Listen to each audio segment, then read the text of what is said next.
Ən az ləzzət alan adamlar həsud adamlardır. Ömür boyu qanı qara olur, qanı qara gəzir. Pis bir əməl eləməyə də mənəvi hal olunur. Xəstələnir, canında müxtəlif xəstəliklər yaranır. Qiyamətdə də baxır, görür ki, boş yerə özünü nələrdən məhrum eləyib, nəyə nəzrətini çəkib. Qibdə yaxşı şeydir, adam baxa deyə, mən də belə elmli olum, savadlı olum, imanlı olum. Amma həsəd insanı bərbad günə qoyur.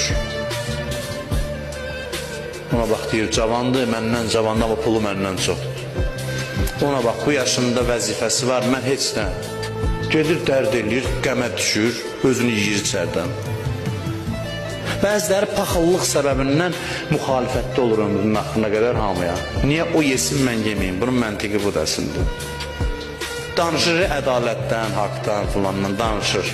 Amma dərdin nədir var ya, bu yaxd edir. Dərdinə baxırsan, deyir, o yiyir, mən yemirəm. Niyə? Paxıllıqdan hamıya və hər şeyə müxalifdir. Xəstədir bu insan.